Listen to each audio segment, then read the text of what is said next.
కష్టజీవులు మీద కష్టం చేసుకుని బతుకుతామంటే ఉన్నాయి పోయినాయి, ఉంచుకునే పోయినాయి, అన్ని పోయినాయి. మాకు ఇంకేంటి దిక్కు చెప్పండి మీరే. మాకు చాలా నష్టం జరిగింది. మా నష్టపరిహారం ఒక నోటీస్ కూడా రాలేదు కూలగొడుతున్నామని. వస్తువులు మున్సిపాలిటీలు వస్తారు, అమ్మ కూలగొట్టేస్తారంటే రోడ్డు పెద్ద చేయాలంటే కూలగొట్టేస్తారంటే అని చెప్తే మేమేమన్నా రోడ్డు పెద్దగాలంటే మా ఒక్కటే కాదు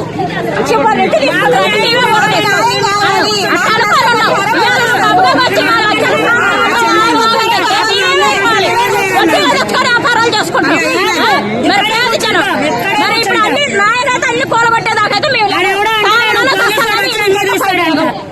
నుంచి ఇంద్రమ్మ కాలనీ నుంచి రోడ్ ఎంతైతే తీసేశారో మరి ఏ ఇల్లు అయితే కూలగొట్టారో ఆ లెక్క ప్రకారం ఇక్కడ నుంచి శ్రీమయ స్కూల్ దాకా తీసేయాలని మేము విన్నపించుకోవాలన్నా. అది మాకు అది ఒక న్యాయం చేయండి.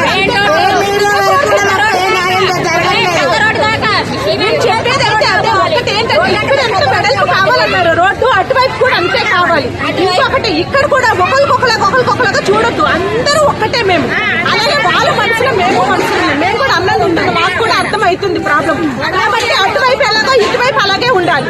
ఇటు ఎంత వెడల్పు తీసుకుని అటువైపు కూడా అంతే వెడల్పు తీయాలి. ఇటువైపు తీసేసి అటువైపు ఉంచుతామంటే మాత్రం మేము ఒప్పుకోము. మేము పేదవాళ్ళం కదా, మా పేదవాళ్ళు కూడా మేము కూడా మాకు కష్టాలు బాగా ఉంటాయి. మరి పేదవాళ్ళు ఈ గవర్నమెంట్ ముందుకెళ్ళలేదు,